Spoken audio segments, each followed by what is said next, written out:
Hello there and welcome back to another video. In today's video, I've got a really interesting workstation computer to take a look at today. This is a Dell Precision 3660 workstation computer, and I actually managed to pull this thing in completely perfect working condition out of a recycling pile, and I think this might end up being the best free PC that I'll ever get, because this thing is running a 13th generation Intel Core i7, and it's stuffed with some other goodies that we'll soon see as well. The Dell Precision 3660 is a bit of an interesting workstation computer, at least in my opinion, because it really represents the shift that we've seen in workstation systems in the past several years. That being that basically all modern workstation systems are just standard consumer platforms with slightly more robust motherboards, power supplies, and other internal components. This is very different from many of the workstations of yesteryear, as those systems often came with HEDT platforms, HEDT standing for high-end desktop. Now, I want to be clear, workstation series computers built around consumer chips and platforms were a thing when these HEDT desktops were also prevalent, so this isn't new, but it is the new norm. And that's what I want to talk about right now, because sadly, both Intel and AMD have, at least in several regards, killed off HEDT. And I think this is a bummer because HEDT platforms have very clear advantages over consumer platforms, such as quad channel memory, boatloads of PCI Express lanes, and support for ECC memory. Plus, sometimes they even came with multi-socket support. But when we take a look inside this system that's based around a consumer platform, it really ends up just looking like a decently built modern computer that doesn't have any of those features, because it doesn't, and a decently built modern computer is basically all it is. Now, I can't continue talking about this without mentioning that AMD has Threadripper, but anything current or last gen on that platform will end up costing north of $1,000 just for the CPU chip itself. And that completely disregards the motherboard prices that are frankly obscene. As for Intel, I don't think I've seen a modern Xeon in a desktop computer from a known system integrator for the past several generations, and Intel Core Extreme CPUs are a thing of the past. So even though there are technically still HEDT options, they're unbelievably limited and so much more expensive than the HEDT platforms that came in workstations like the HP Z440 and the Z4 G4. Because, I mean, when the HP Z4 G4 was new, you could get a high-end Core i7 9800X CPU for under $600. A high-end Threadripper is several thousand. So where does all of this leave modern workstations like this Dell Precision?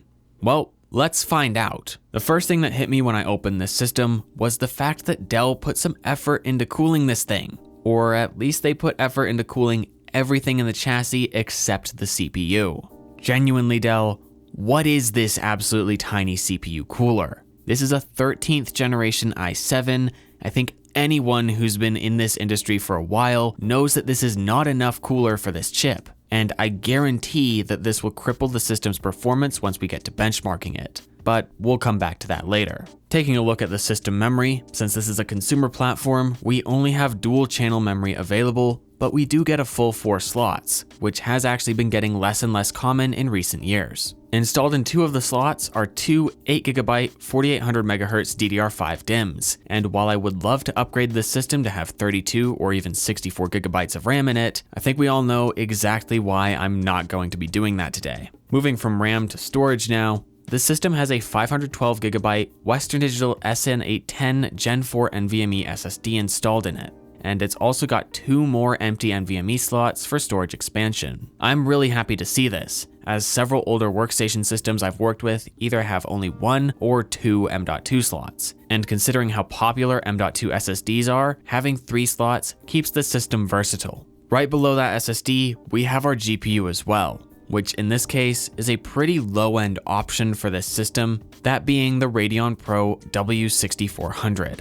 And as far as I'm aware, this is basically the workstation variant of AMD's RX 6400, which is a GPU I've never messed with. So I'm gonna go through some gaming benchmarks in a moment just to get a feel for what this card can do, though I will probably end up tossing a more powerful card in the system shortly after that so that it can truly stretch its legs. Now, another thing to mention down around this GPU that links back to my intro about this system versus older HEDT workstations is that there isn't much PCI Express down here.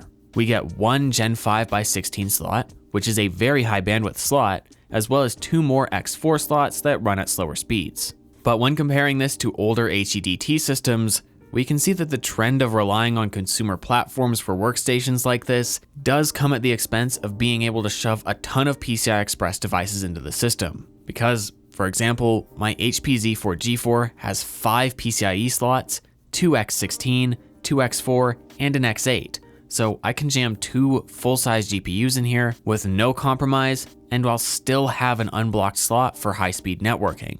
And that's just not possible on this Dell Precision. The last thing to cover with this system is the 2 3.5-inch drive bays, which is a pretty standard number of these bays to have in a system like this. Though I have to say, I am just a little disappointed that Dell didn't pull what they did on the Precision 3630, which is a tiny micro ATX tower that still manages to fit a whopping 3 3.5-inch drive bays. And yes, that's a whopping because of how tiny that computer is. In any case, another just insane aspect of this trash pull is that these 2 bays are populated with 8TB Seagate Skyhawk AI surveillance grade hard drives, which aren't cheap, especially with current pricing. I'm not sure what I'll end up using these for, but I do know for a fact that I'll be holding onto them in case I want to make a mini NAS or a home surveillance server. And I think the final thing that I want to take a look at inside this system right now, before I get it all powered on and start benchmarking it, is the power supply, as this dictates what kind of expandability a system like this can have in terms of GPU. The exact computer I've got has the 500 watt power supply option installed in it,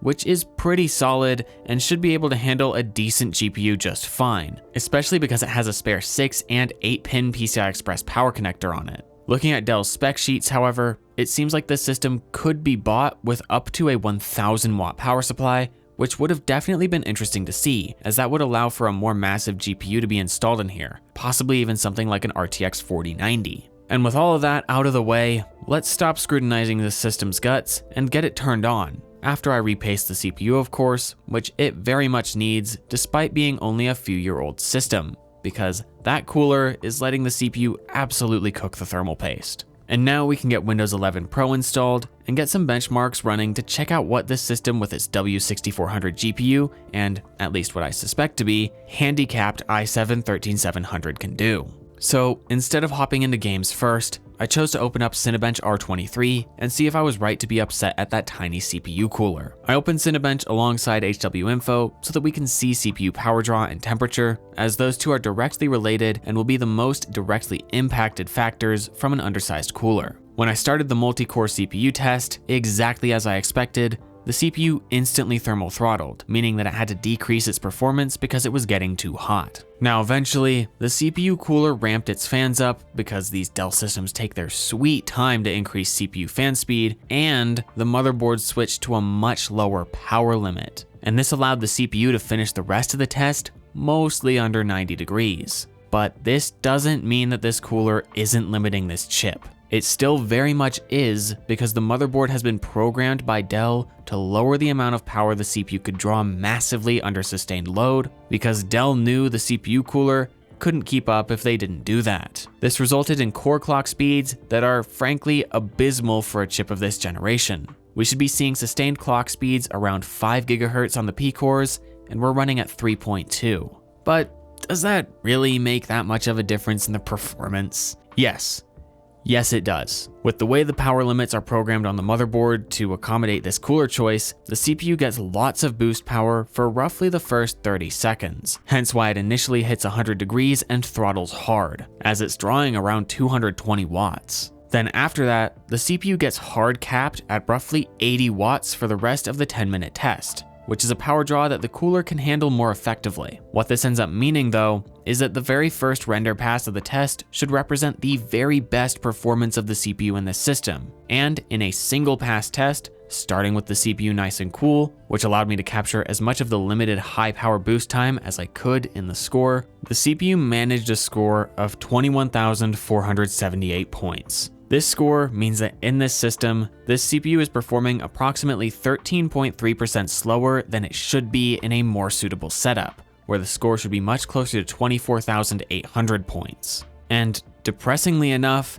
this 13.3% difference in multi-core performance is a slightly larger performance delta than can be seen between the i7-13700 and a Core i5-13600. You're losing a whole tier of performance to the way this system was designed around this terrible cooler. So I think I might have been right to criticize that choice. And I'll prove later in the video that if Dell had just included a bigger cooler initially, they would have been able to allow the CPU to unleash its full power and perform how it should. But for now, let's go ahead and check out how that W6400 performs, as this looks like a very interesting single slot, low profile card that only requires slot power to run as well. Plus, it's got 4GB of GDDR6 VRAM, which for a single slot low profile card is decent. Starting in satisfactory at 1080p native and medium settings, the W6400 impressed me, as this is an Unreal Engine 5 title and anything with UE5 is notoriously hard to run. Still though, I got an average frame rate of 55.5 FPS with a 1% low of 15.5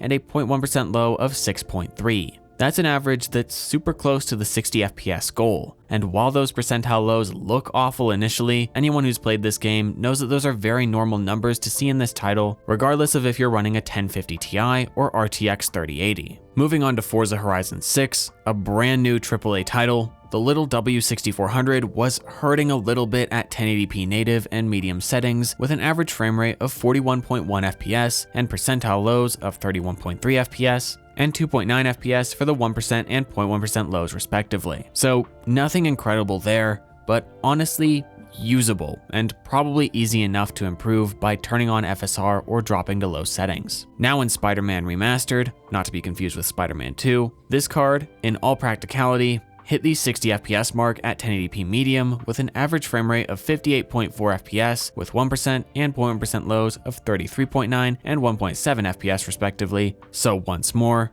pretty darn solid. And finally, in Halo Infinite, this card managed its best performance yet with an average frame rate of 67.1 FPS at 1080p medium and a 1% low of 56.9 FPS with a 0.1% low of 53.4. So hey, that little W6400 can actually handle some 1080p medium settings gaming. That's pretty darn impressive. But alright, I think we all know that this card is not going to let the system truly stretch its legs, and that's fine. It's supposed to be a lower spec card, but this system can handle a much bigger card like this RTX 3070. So let's see what we can get done with this. But I think that first we should switch out that CPU cooler, because I'm eager to see what kind of a difference the new one will make in Cinebench, and I also think it will be a good call to have a more capable cooler in the system now that we have a GPU which will make our CPU work harder and just pump more ambient heat into the case as well. So I went on eBay and had a look at bigger CPU cooler options for this computer, and while I'm sure I could have installed something aftermarket, I chose to stick with something official from Dell, as I was sure it would fit easiest. I was able to find one of the official Dell tower coolers for this system for a good price and went with that over the 120mm AIO version, because the AIO was more expensive and it likely wouldn't perform much better, if better at all, because it's a pretty small radiator. Once the cooler arrived, it was a really simple install, and genuinely, it baffles me that something like this isn't default from the factory. You can choose to add it to the system, or at least Dell's current generation version of the system, but they charge an extra $70 for it, and it's not the default. Nor do they market it as something that will make as big of a difference as it will. Plus, $70? I know that this heatsink does not cost much to make, and for a computer that's already this expensive, not including this by default is kinda just scummy, especially with how much it affects the system's performance. And that's because, yeah, this cooler changes the system's performance massively once it's installed, and once the system is reconfigured to allow the CPU to draw all of the power that it's truly able to. I found that when using throttle stop with this cooler just to unlock the short and long-term power limits up to 500 watts, I was able to get a score of just over 27,000 in Cinebench R23 multicore, and that's for the full 10-minute run, not just the first pass. Now, the CPU was still hitting 100C during this, and it did throttle with these settings, which I'm frankly not too surprised at, because I'd usually not expect a 4 heat pipe single fan cooler like this to handle 240 watts sustained. Even my 360mm AIO occasionally struggles with something like that. So testing something more reasonable, like leaving the short-term limit at the stock 220 watts, but raising the long-term power limit to 220 watts as well, the 10-minute score ended up being roughly 26,500 points, and the temperature stabilized in the low to mid 90s, which isn't too terrible considering how absurdly heavy of a load Cinebench is. And of course, if you wanted lower temperatures under max load, you could just settle for 150 watts as the long-term limit. You'd still get better performance than what you get stock. This cooler and this single tweak in throttle stop was able to give me a 23.4% performance uplift over stock while still staying under 100C and not thermal throttling. That size of performance delta is something that you could expect between generations of chips. Getting that from a different cooler in the same system with the same CPU is just insane. And that's because it's only with this cooler and these settings to match it that the CPU can perform like it's supposed to. It would be much better to see the small cooler as the stock option on the Precision 3660 when spec'd with a Core i3 or Core i5, and a default upgrade to the larger cooler with an i7 or i9 spec. But anyways, that's enough ranting about the CPU cooler and my disagreement with Dell's choices. Let's toss the 3070 in here and play some games, because this should make a pretty darn incredible gaming PC now. Starting out in satisfactory again, this system managed an average frame rate of 157 FPS at 1080p native and high settings, which is so far beyond just playable that it's not even funny. The percentile lows were 67.4 FPS and 8.4 FPS respectively, in line with what I'd expect from this title. Moving back to Forza Horizon 6 at 1080p and ultra settings, this system now managed an average frame rate of 95.5 FPS with a 1% low of 72.9 and a 0.1% low of 9.4. That's once more a crazy good performance, especially because we've moved up to ultra settings now. And honestly, this really speaks to how well the 3070 has held up. Being able to run a brand new AAA title at 1080p native and ultra settings and get this level of frame rate is pretty impressive. Now moving on into Spider-Man Remastered, the average frame rate at 1080p high was 157.4 FPS, with a 1% low of 91.3 and a 0.1% low of 14.8. Yet again, an absolutely stellar performance. And finally, in Halo Infinite at 1080p Ultra, I was able to get a very competitive frame rate out of the system with an average of 188 FPS, which was paired with percentile lows of 147.7 and 132.2 FPS respectively. And that about wraps up all of the testing that I'm going to be doing on this system today. I really wanted to take this awesome free PC as an opportunity to check out what a modern workstation can bring to the table and what that can mean in regard to expandability and other important workstation features. Plus, this was a good opportunity to see that Dell is still disappointing with their CPU coolers on many of their systems, which I would really love to see changed at some point, but doubt I ever will. Well, that's all that I have for you in today's video. I hope that you were able to at least enjoy it and maybe even learn a thing or two. In any case, I hope to see you next time. Goodbye.